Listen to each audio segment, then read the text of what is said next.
Introduction. La 4e guerre mondiale. Non, le monde n'est pas unipolaire, dominé par l'hyperpuissance américaine. Il est au contraire divisé en 7 royaumes combattants. Les États-Unis, la Chine, l'Inde, la Russie, le Brésil, le Japon et l'Europe qui se disputent le leadership mondial. Et l'Amérique n'a jamais aussi peu maîtrisé la situation. Non, le foyer des conflits de demain, ce n'est pas le Moyen-Orient. C'est l'Asie de l'Est. Car c'est de l'émergence de la Chine que viennent, pour l'Amérique, toutes les menaces. Non, le véritable ennemi de l'Amérique, ce n'est pas Al-Qaïda, c'est la Chine. Car avant 2020, la Chine dominera l'Amérique et aura totalement vassalisé la planète. Il reste aux États-Unis 5 ans, tout au plus, pour enrayer la montée du dragon et se donner une chance de préserver leur leadership. C'est pour endiguer la montée de la Chine que les États-Unis investissent près de 10 milliards de dollars par an pour développer un bouclier spatial antimissile. C'est pour refouler la puissance chinoise que l'Amérique consacre officiellement 510 milliards de dollars au budget de la défense, presque 2 fois plus qu'à la fin du mandat de Bill Clinton. C'est pour maintenir la Chine dans la dépendance énergétique que l'Amérique s'est emparée de l'Irak et de ses réserves de pétrole. Et c'est pour préparer ce qui devrait être le 4e conflit mondial que l'Amérique installe des bases militaires permanentes à la périphérie de la Chine. Une nouvelle guerre froide, une coexistence pacifique entre les deux puissances ennemies n'est guère envisageable. Car la Chine ne dispose pas de la force de dissuasion nécessaire à l'établissement d'un équilibre de la terreur. Un conflit ouvert est donc l'hypothèse la plus probable, parce que la paix n'est pas une option pour le Pentagone et les néoconservateurs. Et c'est le Japon qui devrait se dresser le premier contre la Chine. Un Japon révisionniste qui renoue avec ses penchants nationalistes et revanchards. Guerre froide. Les États-Unis gagnent la 3e guerre mondiale. On a en France trop tendance à l'oublier. La guerre menée par les États-Unis contre le communisme fut une guerre mondiale dont le théâtre d'opération s'étendit du Vietnam à l'Afrique, de la Corée à Cuba et de Berlin à Santiago. La bipolarisation du monde, l'antagonisme entre deux blocs irréductibles, ouvre paradoxalement un espace où peut se déployer la diplomatie de puissance déclinante, comme la France ou non alignée. Comme la Chine, l'équilibre de la terreur entre les deux grands a permis à plusieurs pays d'exister et d'exprimer leur voix, discordante sur des sujets aussi différents que le Moyen-Orient, le Vietnam ou l'Amérique latine. La 3e guerre mondiale aura officiellement débuté en août 1945 avec les explosions atomiques d'Hiroshima et de Nagasaki, destinées tout autant à provoquer la capitulation du Japon qu'à impressionner les soviétiques et à marquer les limites de leurs ambitions. Elle s'est achevée le 9 novembre 1989 avec la chute du mur de Berlin et la victoire totale des États-Unis d'Amérique. Et, comme après chaque conflit, c'est le vainqueur qui procède au découpage des territoires conquis et impose son organisation économique et politique aux vaincus.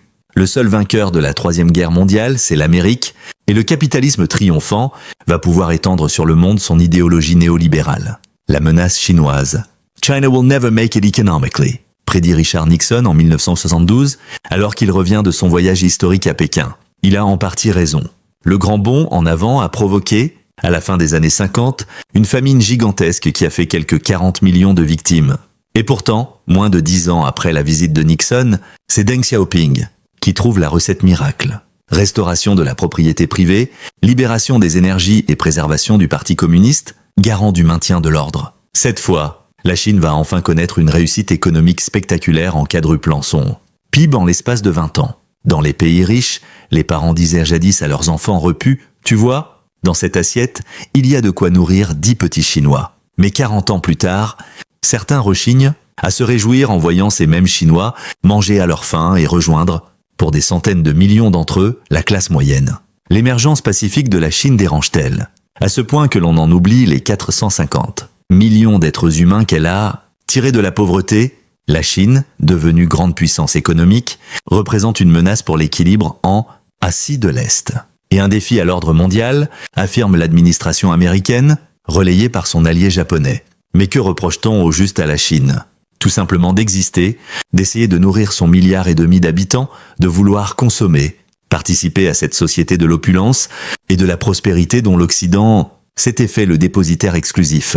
Car, jusqu'à la fin du XXe siècle, le monde s'est développé avec une moitié seulement de l'humanité. La Chine, l'Inde et l'Afrique étaient étrangement absentes du processus de création de richesses, regardant le train de la révolution technologique passer loin de leur terre. Elles se réveillent maintenant et réclament leur dû. Même l'Afrique, résonnent au rythme de la croissance chinoise. La Chine n'aurait donc pas le droit de se développer. En tout cas, pas au-delà d'un certain seuil qui marque la limite de ce que les États-Unis, d'un côté, et le Japon, de l'autre, sont prêts à accepter. Et puis, la Chine ne continuera pas longtemps à importer des machines-outils japonaises ou allemandes ou à s'approvisionner chez Caterpillar ou General Electric, tout simplement parce qu'un jour, elle fabriquera elle-même des biens d'équipement et des produits de haute technologie. Elle deviendra alors une sérieuse concurrente pour Boeing, Pfizer ou Merck. Et ce jour-là, l'histoire d'amour entre les grands noms du Dow Jones et la Chine de Hu Jintao pourrait bien s'interrompre. Ce que l'on nie à la Chine, c'est tout simplement son droit à se défendre et à développer son potentiel militaire. Un pays de 9 500 000 km², partageant 15 000 km de frontières avec 14 voisins, disposant de 14 500 km de façade maritime et la souveraineté sur 5 400 îles dans la mer qui portent son nom, n'aurait pas de légitimité à bâtir une marine de haute mer et une force de dissuasion.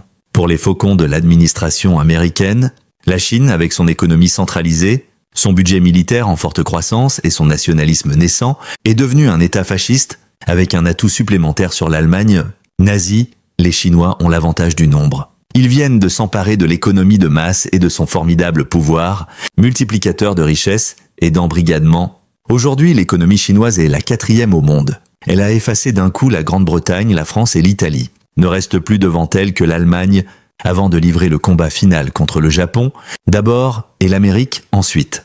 Pourtant, la Chine n'est pas encore mature, c'est un organisme en devenir, un être en pleine croissance, c'est le petit d'une espèce dont nous ignorons tout des caractéristiques de l'animal adulte. La bête a déjà vassalisé son environnement et l'a mis au service de son développement accéléré, depuis les plaines de soja du Brésil jusqu'aux champs d'hydrocarbures de l'Afrique. Et le processus n'en est qu'à son commencement. Le compte à rebours a commencé, alors que la Chine ne cherche qu'à gagner du temps. Ce temps si précieux qui seul la sépare d'une victoire inéluctable, l'Amérique sait que le temps lui est compté. La fin de sa domination sur le monde est pour demain. Un monstre 5 fois plus gros qu'elle, motivé, concentré, organisé et méthodique, a décidé de la rattraper. Entre les États-Unis et l'URSS, il n'y avait qu'interaction de surface, pas de partage des fonctions vitales. De surcroît, les systèmes politiques et économiques des deux blocs étaient largement incompatibles et conçus pour mener des existences séparées. Il en va tout autrement de la Chine, qui se trouve au cœur de la mondialisation. La 4e guerre mondiale a peut-être débuté en mai 1999 avec le bombardement de l'ambassade de Chine à Belgrade. Elle ne durera pas 45 ans comme la guerre froide, car c'est avant la fin de la décennie que Chine et États-Unis ont rendez-vous avec l'histoire